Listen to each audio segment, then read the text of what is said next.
Hello बच्चों, स्वागत है आपका अपने YouTube चैनल गुड स्टडी गुरु में। कैसे हैं आप लोग? मस्त? आप मस्त तो मैं भी मस्त। आज हम बात करने वाले हैं क्लास 12 फिजिक्स के बारे में, जिसमें हमारा वीडियो नंबर 5 है आज। इससे पहले मैं आप लोगों को 4 वीडियो प्रोवाइड करा चुका हूं, जिसमें मैंने चौथे लेक्चर में यह बताया था कि प्रेरण द्वारा आवेशन किस तरीके से किया जाता है। ठीक है, एकदम स्टेप बाय स्टेप एकदम सरल तरीके से समझाया था मैंने उस वीडियो में। तो आप उस वीडियो को चैनल पर जाकर देख सकते हैं। ठीक है, और आप आज का हमारा जो टारगेट है, आज का हमारा टारगेट है कूलाम्स लॉ क्या होता है या कूलाम बल क्या होता है। ठीक है, इसको एकदम आसानी से एकदम सरल तरीके से हम समझेंगे। ठीक है, तो आइए आज की पढ़ाई शुरू करते हैं। ठीक है, आज की पढ़ाई में हमारा कूलाम्स लॉ है। ठीक है, कूलाम्स लॉ, ये कूलाम एक वैज्ञानिक थे जो कि फ्रांसीसी वैज्ञानिक थे, फ्रांस के थे। ठीक है, कहाँ के थे? 1785 ईस्वी में इन्होंने बताया था कि दो स्थिर बिंदु आवेशों के बीच में जो बल लगता है उसे हम कूलाम बल या इसे ही हम कूलाम का नियम कहते हैं। ठीक है, या फिर ये कह सकते हैं व्युत्क्रम बल का नियम भी इसे हम कह सकते हैं। ठीक है, इसे बाद में जाके पहले इसको नाम जो दिया गया था व्युत्क्रम बल का नाम ही दिया गया था, फिर इसको बाद में आकर कूलाम नियम के नाम से जाना गया। ठीक है, इस नियम को पढ़ने से पहले हमको कुछ बेसिक बातें पता होनी चाहिए, वरना ये बातें हो सकता है बहुत सारे स्टूडेंटों को पता हो, बहुत सारों को नहीं पता। लेकिन मेरी आदत है एकदम बेसिक से एकदम जीरो से पढ़ाने की, तो मैं उनको जरूर बताऊंगा। बात क्या है? वो बेसिक बात यह है कि आप लोगों का अनुक्रमणपाती, समानुपाती और व्युत्क्रमणपाती क्या होता है। ठीक है, डायरेक्टली प्रोपोर्शनल, इनवर्सली प्रोपोर्शनल, ये क्या होते हैं। हालांकि बहुत सारे स्टूडेंट को पता होगा, लेकिन अगर पता है तो रिवीजन हो जाएगा और अच्छे से समझ में आ जाएगा, और कुछ यूनिक ही देने की कोशिश करूंगा मैं आप लोगों को। ठीक है, जो आपने पहले कभी ना पढ़ा हो। ठीक है, फिर भी मैं कोशिश करूंगा कि आप लोगों को बेटर समझ में आए एकदम। ठीक है, तो आइए मैं आप लोगों को पहले बताता हूं इस नियम से पहले कि व्युत्क्रमणपाती, समानुपाती, अनुपाती इनका मतलब क्या होता है और ये क्या होते हैं। ठीक है, तो सबसे पहले समझते हैं अनुक्रमानुपाती क्या होता है। अनुक्रमानुपाती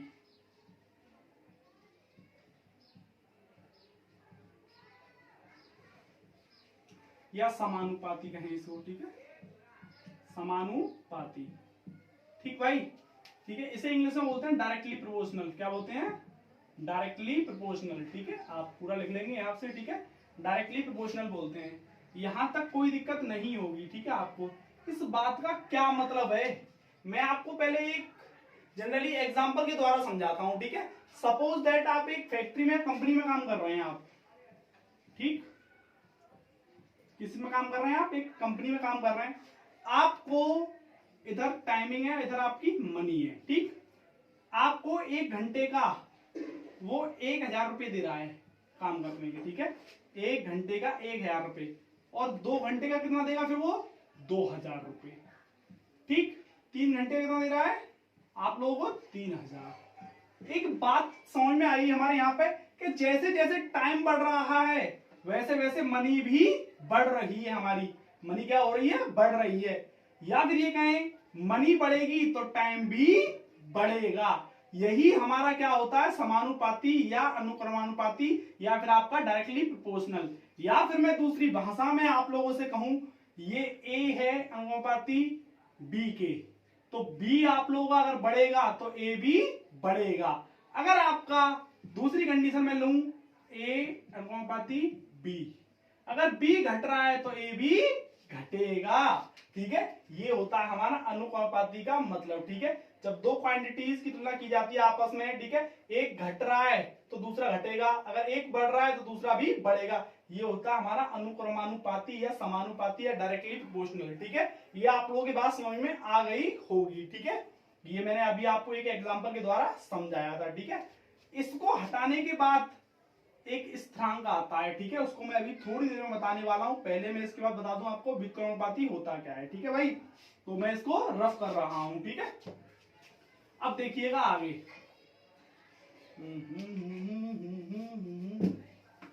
अब इसको रफ करते हैं थोड़ा सा और आगे बढ़ते हैं। ठीक है भाई, व्युत्क्रमानुपाती या इनवर्सली प्रोपोर्शनल बोलो। ठीक है, व्युत्क्रमानुपाती। ठीक है, या फिर इसे इनवर्सली प्रोपोर्शनल भी बोल सकते हो आप। ठीक है, इनवर्सली प्रोपोर्शनल इंग्लिश में। ठीक है, अब इसमें क्या होता है भाई, देखिएगा, जैसे मैं कहूं ए व्युत्क्रमानुपाती 1/b। ठीक, कहने का मतलब यह हुआ कि अगर आपका b बढ़ रहा है तो a घटेगा। व्युत्क्रमानुपाती को आप पहचानोगे 1/, में होगा आपका तो व्युत्क्रमानुपाती है। ठीक है, आप समझ जाएंगे 1/, में हो कोई क्वांटिटीज अगर आपकी 1/, में हो तो आप समझ जाएंगे उसको व्युत्क्रमानुपाती ही पढ़ेंगे आप लोग। ठीक है, अगर आपका b बढ़ रहा है तो a घटेगा, अगर a बढ़ रहा है तो b आप लोगों का घटेगा।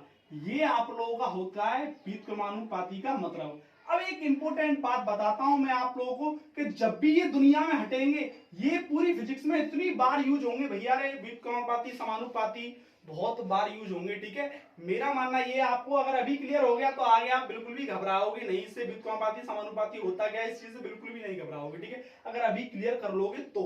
अगर अभी क्लियर नहीं हुआ, वो कहते ना कि अगर चल तो सकता है आदमी अगर पैर में कांटा लग जाए, लेकिन फिर भी इंसान को प्रॉब्लम होती है कि कांटा यार लगा कहाँ है, या फिर दाढ़ में कोई तिनका अगर मतलब कुछ भी फंस जाए तो प्रॉब्लम होती है। हालांकि उसके बिना जी तो रहा है, तो अगर जी रहे हो तो ढंग से जियो, मेरा मानना भी यही है। ठीक है, कोई फांस रहनी नहीं चाहिए। ठीक है, अब देखिएगा आगे।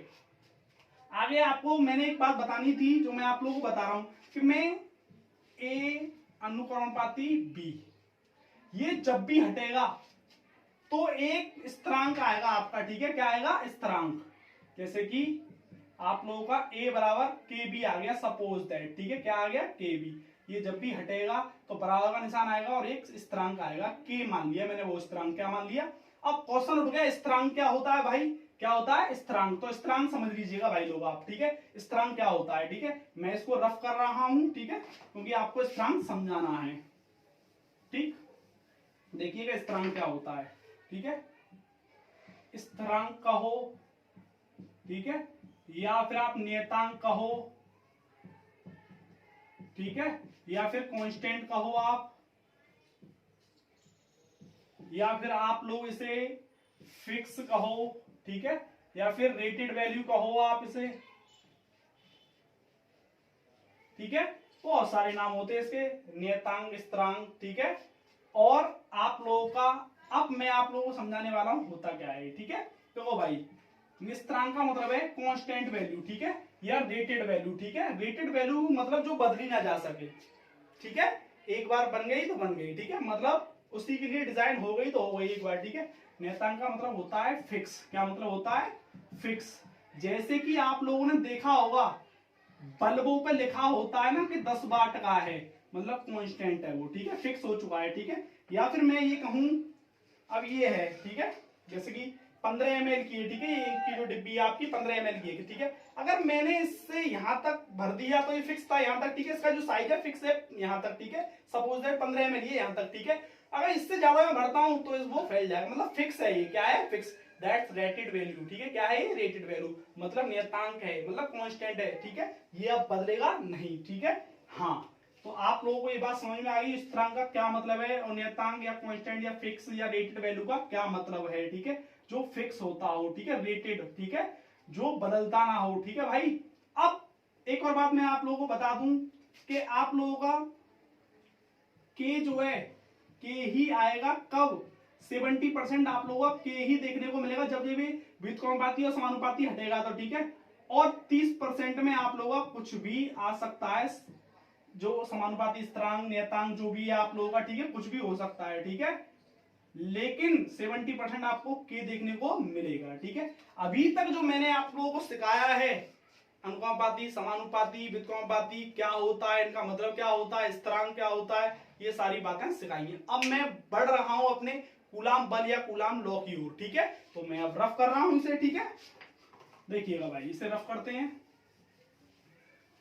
उम्मीद करता हूं ये आप लोगों की समझ में आ रहा होगा। ठीक है, अब देखिए भाई, कूलाम का नियम। ठीक है, तो कूलाम जो भाई साहब थे उन्होंने क्या बताया था कि दो स्थिर बिंदु आवेशों के मध्य लगने वाला आकर्षण या प्रतिकर्षण बल, दो स्थिर बिंदु आवेशों के मध्य लगने वाला, मध्य मतलब बीच में लगने वाला आकर्षण या प्रतिकर्षण बल उन आवेशों के परिमाणों के गुणनफल के समानुपाती होता है। क्या होता है, समानुपाती होता है।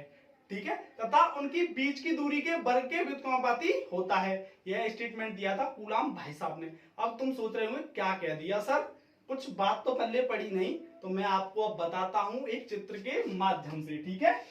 देखो भाई, ये दो बिंदु आवेश हैं, क्या हैं, चलो यहां बना लेते हैं थोड़ा सा चित्र, ठीक है। ये दो बिंदु आवेश हैं आपके, ठीक है भाई, ये क्या है, दो बिंदु आवेश हैं, ठीक है। अब ये इन दोनों के बीच की दूरी मैंने मान ली r, ठीक है।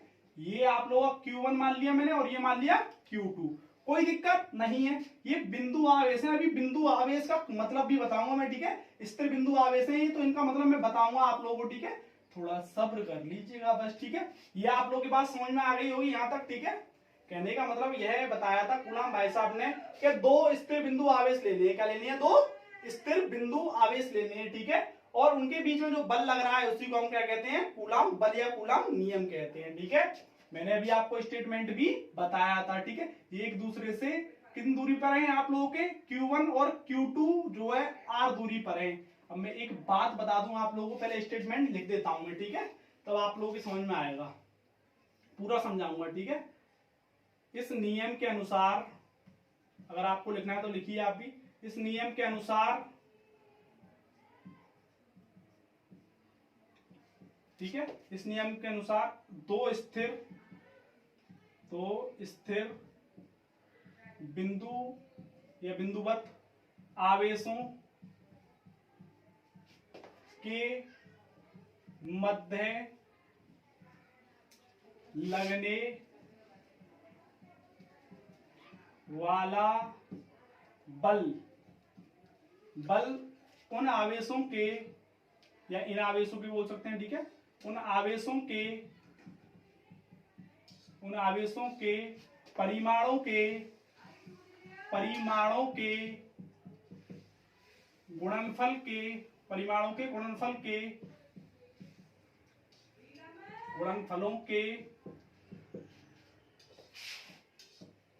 गुणनफलों के आप लोगों का क्या होता है, समानुपाती होता है। क्या होता है, समानुपाती होता है, ठीक। तथा इनकी बीच की, मार्का बदल लेते हैं थोड़ा सा, ठीक है, तथा इनकी बीच की दूरी के वर्ग के व्युत्क्रमानुपाती होता है, वर्ग के व्युत्क्रमानुपाती होता है, ठीक, होता है। आप चाहें तो इसे होता है यहां से काट सकते हैं, ठीक है। समानुपाती होता है, इनकी बीच की दूरी के वर्ग के व्युत्क्रमानुपाती होता है, ठीक। और ये इन्वर्टेड कॉमा, अब मैं आप लोगों को समझाता हूं, ठीक है, क्या बताया था इन्होंने।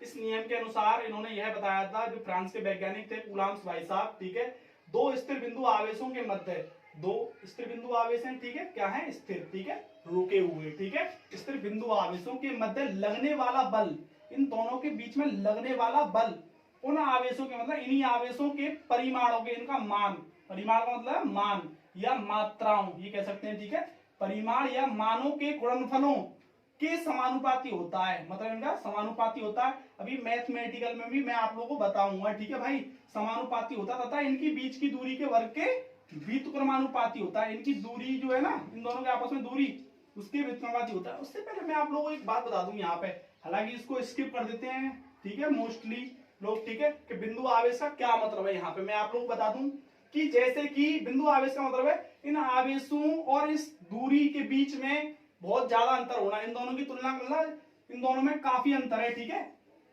मेरा मतलब है इन आवेशों और इनकी बीच की दूरी का जो अंतर है वो काफी है, ठीक है। जैसे मैं एक मार्कर और इसके ढक्कन के बीच की बात करूं, ठीक है, इतना आप लोगों का अंतर है, ठीक है, ये इससे इतनी अधिक होती है, ठीक है। ये दूरी जो है ना, इन आवेशों से काफी आकार में बड़ी होती है, ठीक है, इन आवेशों से, ठीक है, आवेशों से। अब मैं बात करूं आप लोगों का, एक और एग्जांपल लूं मैं, ठीक है, कोई फुटबॉल का मैदान है आप लोगों का, ठीक है, उसमें आप लोगों की मधुमक्खी बैठी हुई है या फिर आप लोगों की मक्खी बैठी हुई है, ठीक है। ये आप लोगों का डिफरेंस हुआ, क्या हुआ, ये आप लोगों का डिफरेंस हुआ, ठीक है, इतना डिफरेंस है, ठीक है, कितनी बड़ी होती है। या फिर मैं एक और एग्जांपल लूं कि पूरे ब्रह्मांड में तुलना करूं मैं किसकी, एक जो पृथ्वी है ना आप लोगों की, पृथ्वी, पूरे ब्रह्मांड की तुलना में करूं किससे, पृथ्वी से, ठीक है।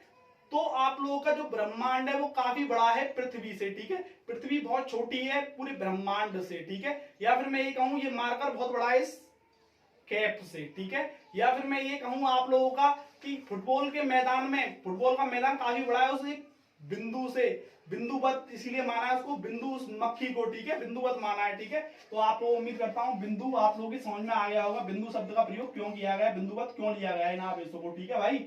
अब देखो मैं इनको बताता हूं आगे तुम लोगों को, ठीक है। माना,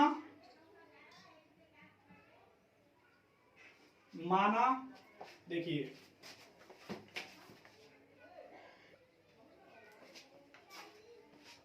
देखिए अब एक एग्जांपल के माध्यम से समझते हैं।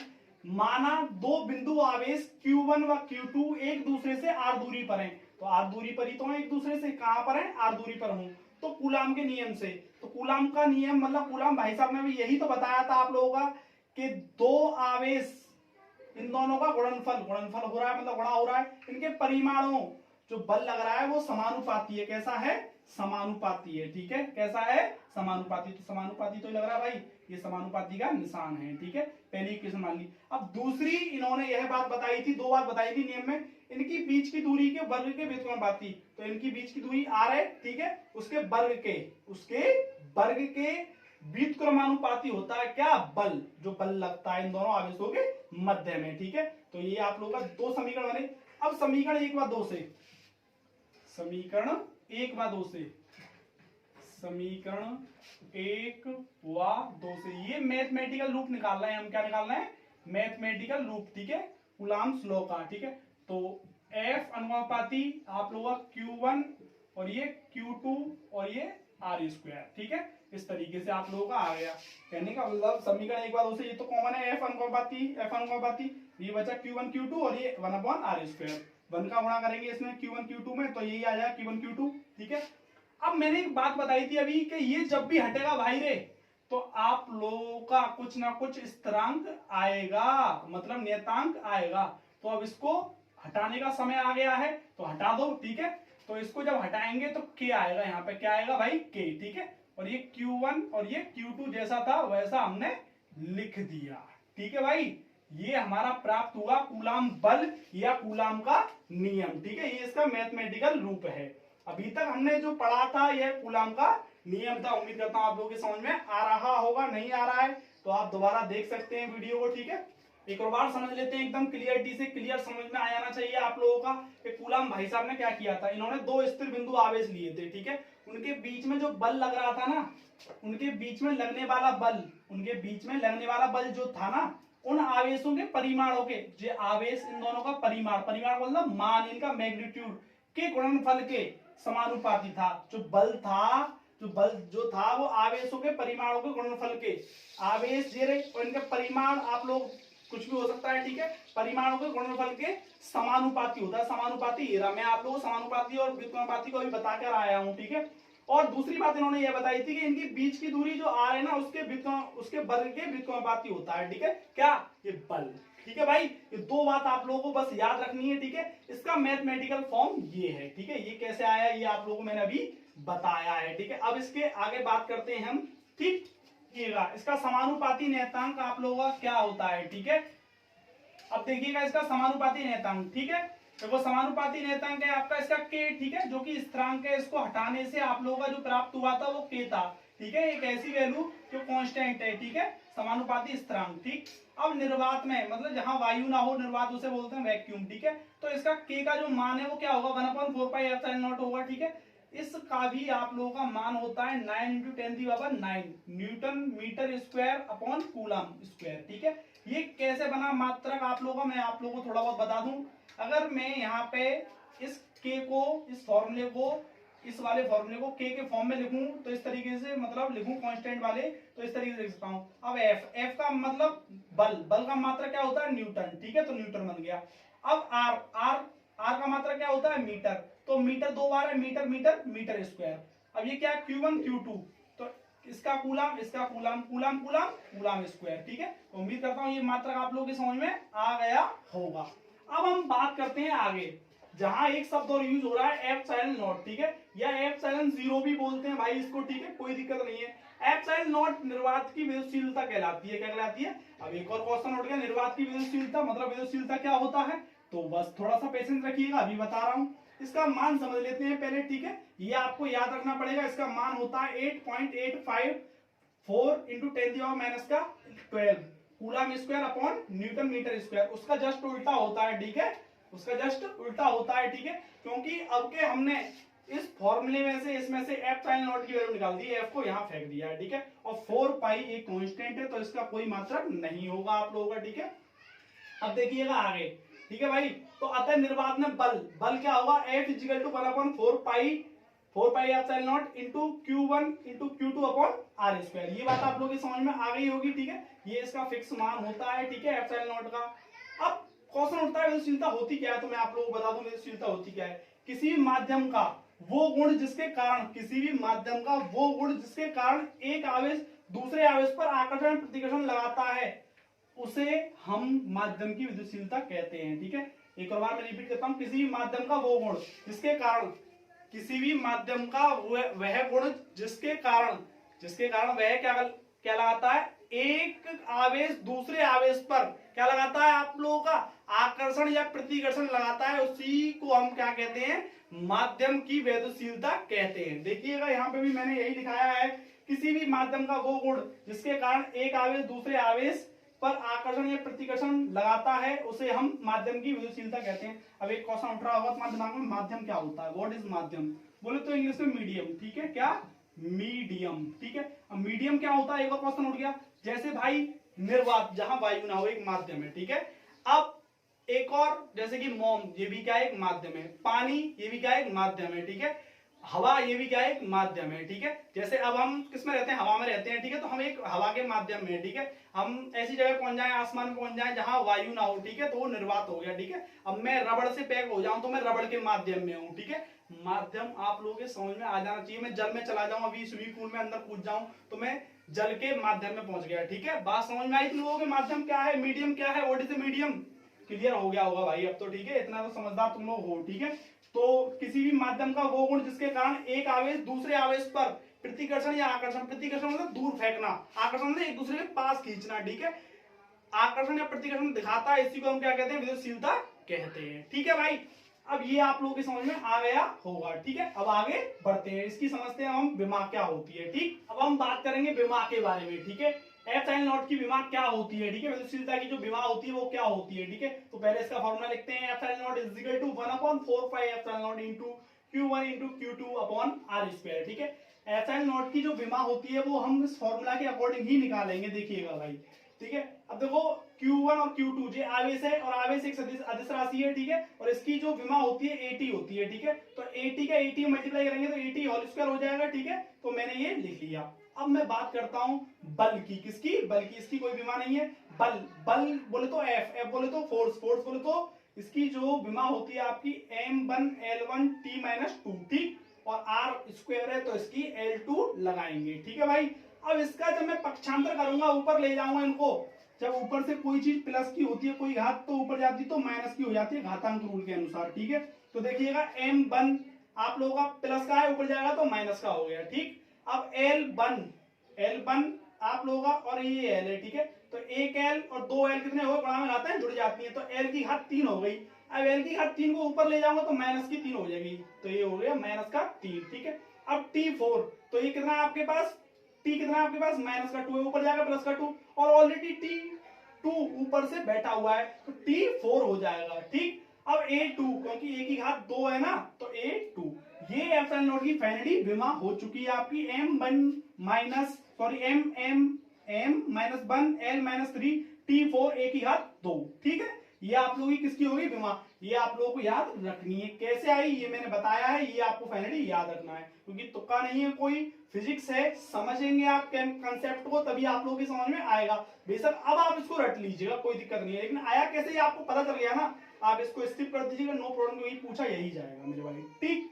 अब देखिएगा एक शब्द था परावैद्युतांक या आपेक्षिक विद्युतशीलता या परमिटिविटी, ठीक है, जिसे एप्सिलॉन आर से प्रदर्शित करते हैं, ठीक है। तो ये क्या होता है, मैं इसको डिफाइन कर देता हूं।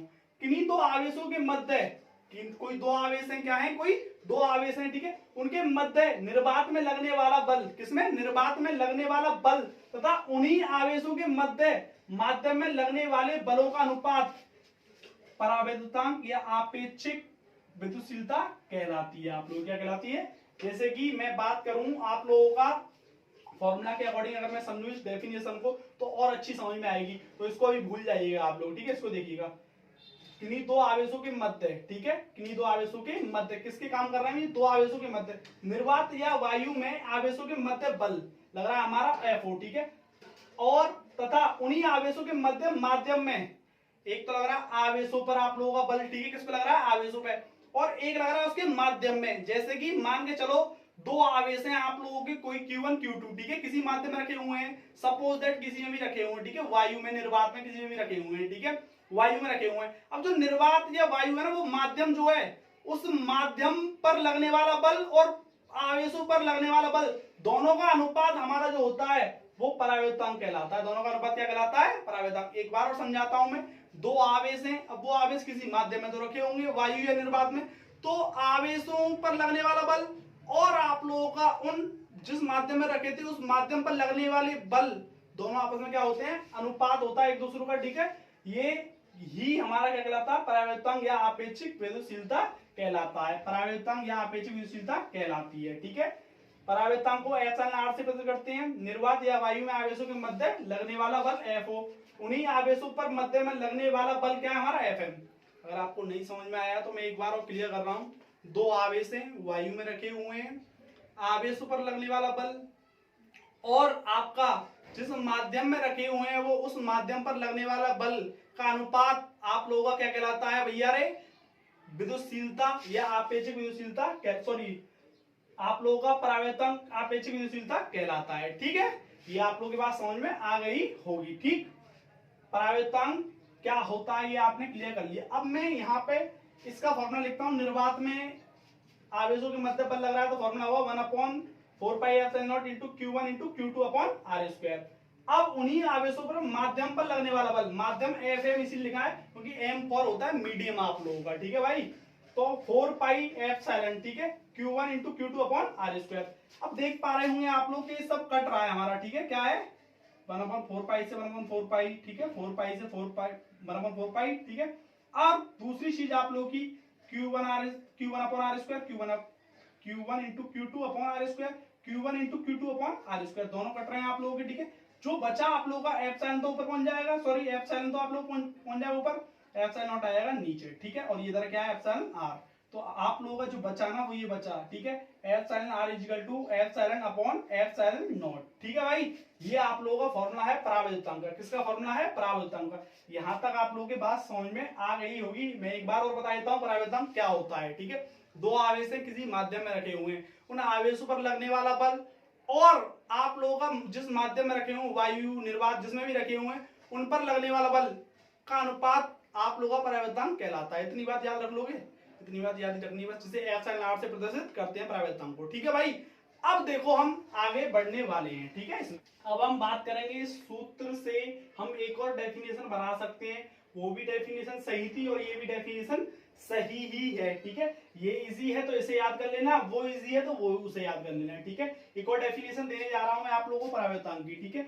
उपरोक्त से स्पष्ट है, मतलब ऊपर लिखा हुआ है उससे स्पष्ट है कि माध्यम की वैद्युतशीलता तथा निर्वात की वैद्युतशीलता का अनुपात, इन दोनों का अनुपात, अनुपात का मतलब रेशियो, रेशियो का मतलब जो अपॉन होता है आप लोगों का, ठीक है भाई। अब अनुपात परावर्तनांक कहलाता है। एक और डेफिनेशन दे दी। अब इस संबंध को इस तरीके से ही प्रकट कर सकते हैं हम, ठीक है। इसके नीचे मान लो और एप्सिलॉन 1 और ये एप्सिलॉन R का गुणा एप्सिलॉन नॉट में किया तो ये इस तरीके से संबंध आप लोगों का पुट ऑन हो सकता है। अब मैंने कुछ माध्यम लिए हैं, उनकी परावर्तनांकता क्या होती है मैं आप लोगों को बताने वाला हूं। परावर्तनांक क्या होता है उनका। जैसे कि पहला माध्यम लिया है मैंने निर्वात, ठीक है।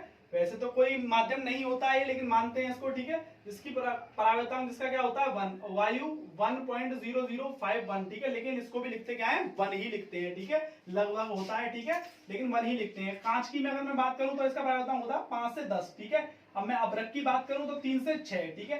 तो चालक की अगर मैं बात करूं तो ये होता है इन्फिनाइट या अनंत, ठीक है। क्या होता है? इन्फिनाइट या अनंत।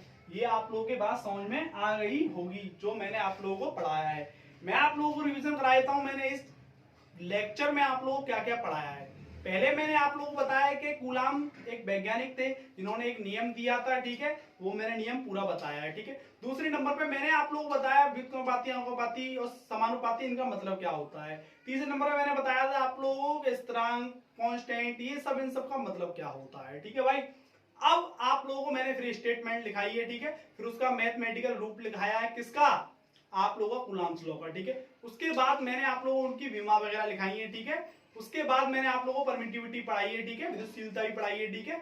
ये सब मैंने आप लोगों को पढ़ाया, फिर उसके बाद ये पढ़ाया है, ठीक है। उम्मीद करता हूं आप लोगों के लेक्चर वास्तविक रूप में समझ में आया होगा। नहीं समझ में आया तो आप दोबारा देख लीजिएगा, क्योंकि भाई देखो हम पहली बार फिजिक्स पढ़ रहे हैं, ठीक है। आपने कैसे पढ़ रखी है मुझे नहीं पता है। अगर आपको वास्तविक रूप में समझ में आ रहा है थोड़ा बहुत तो दोबारा जरूर देख लीजिएगा, ठीक है। Just 3 then you will be free. अगर आप किसी कार्य को 3 बार कर लेते हैं तो आप एकदम फ्री हो जाते हैं, ठीक है, एकदम माइंड रिफ्रेश हो जाता है आपको, ठीक है। तो वास्तविक रूप में आपको 2 बार तो कम से कम ये देखनी चाहिए वीडियो, अगर वास्तविक में, और ईयरफोन लगाकर जरूर देखें, ठीक है। डिस्टर्बेंस के लिए सॉरी, ठीक है। Thanks for the watching this video.